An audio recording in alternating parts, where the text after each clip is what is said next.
Hey everybody, welcome to the next episode of All Right. So in episode 50, we told you that we'd be coming out to the Vierberg Valley, which is just outside of Stellenbosch, to take a look behind the scenes of what DarkFEST is all about. And we're here today to take a look and also connect up with Theo Erlangsen, who's man enough to be hitting these jumps behind us, but also the only South African to be doing it.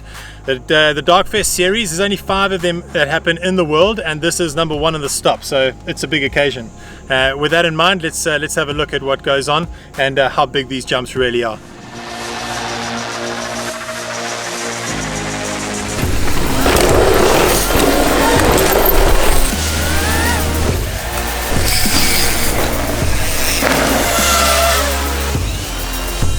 Yeah, bro.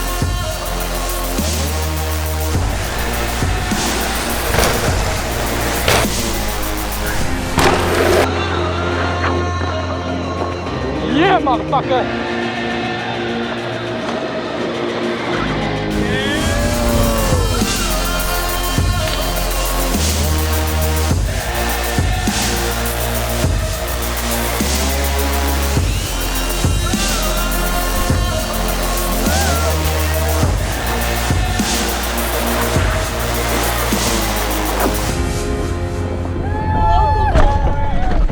So to the normal human, everything on this course is massive, but I imagine for you professional riders, there probably 4 or 5 actual main features. What are they?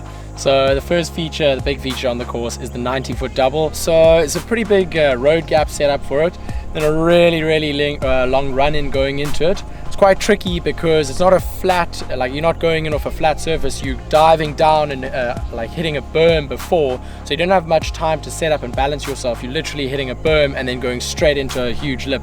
And you're obviously going really fast to make that distance. So yeah, it's quite tricky. This year we actually made the lip a little bit better. Last year had a bit of a kick, so yeah, it's quite a lot better this year. So the hip today seemed to be a little bit tricky for a lot of the riders. I mean, aside from yourself and Clemens and maybe Faircloth, guys have been struggling a little. Talk us through it. It seems as though it's changed since last year. Yeah, so last year apparently they weren't going high enough, so they took about a good ½ meter out of the belly of the lip to try get it even more boost.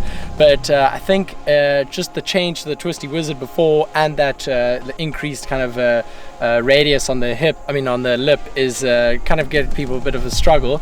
But I mean, Clemens and Faircloth looked like they were going quite high, but it's quite a tricky jump because your aiming has to be pretty exact because the landing is straight. So if you go off the lip a little bit to the right, you'll just land flat. If you go a little bit left, you land deep. So you're going off the lip, you have to be pretty exact. But yeah, we should see some cracking whips over there. You get you in real life and you look at the thing and you're like, this is going to launch people into space. How are they even going to get to the landing? Talk us through how you approach that one. So before the last jump was made, that was probably the scariest jump I've hit in my life, just because the run-in is so long. You hit like a decent sized road gap before it, and that's just like an insignificant setup jump, and you're going down the road and you actually have to speed tuck so hard, and every fiber in your body is telling you to brake because you think you're going to go to the moon, and everything is telling you to brake, but if you brake you case it. And yeah, you're just going like, it's pretty scariest thing as you're going down the run-in. And once you're at the bottom, you're hitting like 75-80 k's an hour, and then as soon as you look up into like a 10-12 meter high wall. It's like pretty scary. And then yeah, the G-forces you hit on that is pretty insane. But once you've cleared that, and that was the last feature of the 2018 event. 2019, now they've extended on beyond that. Looks like a nice little step down into the big dog. I don't even know what to call it. Yeah, it's called the rocket launcher. That's what Clemens has named it.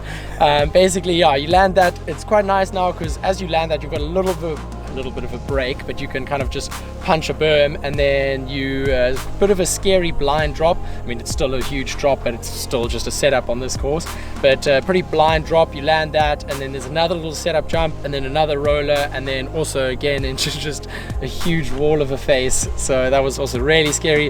The majorly scary thing about the last jump is that with the step up, it's a wall of a face, super steep, but if you come short, there's not as much of a consequence. But with the last jump, there's a really steep landing, so if you come up short there, you're really gonna have a hard time.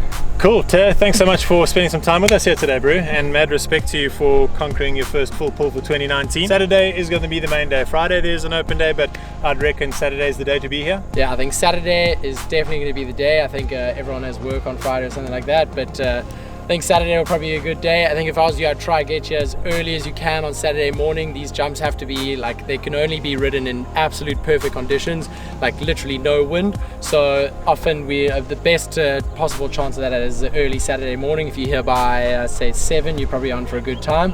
And then yeah, it should be a really, really good show. 100%. So if you want to stand a chance to win one of 5 double ticket sets for Saturday, be sure to check out the link in our bio. Also go and enter our competition by simply subscribing to our YouTube channel and liking our Instagram handle. But that's it for this episode, folks. We will be back out here on Saturday shooting another EP for next week.